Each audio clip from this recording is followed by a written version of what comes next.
Video has now become a vital tool for online learning, and anyone who works or has an interest in the e-learning industry will now be required to have at least some knowledge of video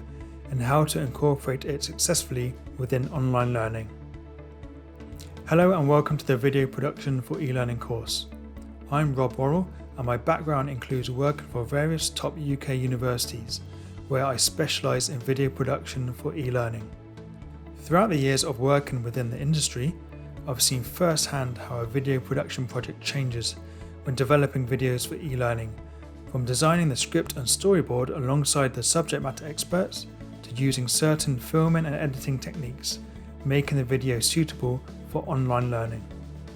I wanted to develop this course as I've yet to find a relevant online course or resources out there in the public domain specialising in how to effectively produce a video for educational purposes to support student engagement and retention.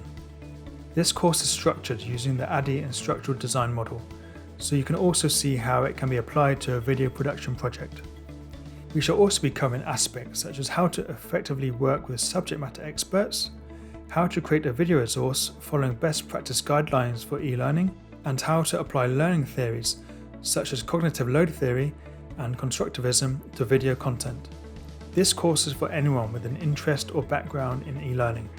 such as instructional and learning designers who are now looking to expand their skill set in video, or current video producers who want to gain knowledge on what changes need to be made when producing video for e-learning and the techniques available. Video is the future of online learning, and I can confidently say there's currently no other course out there right now within the area of video production for e-learning, making this course a vital resource for anyone within the industry.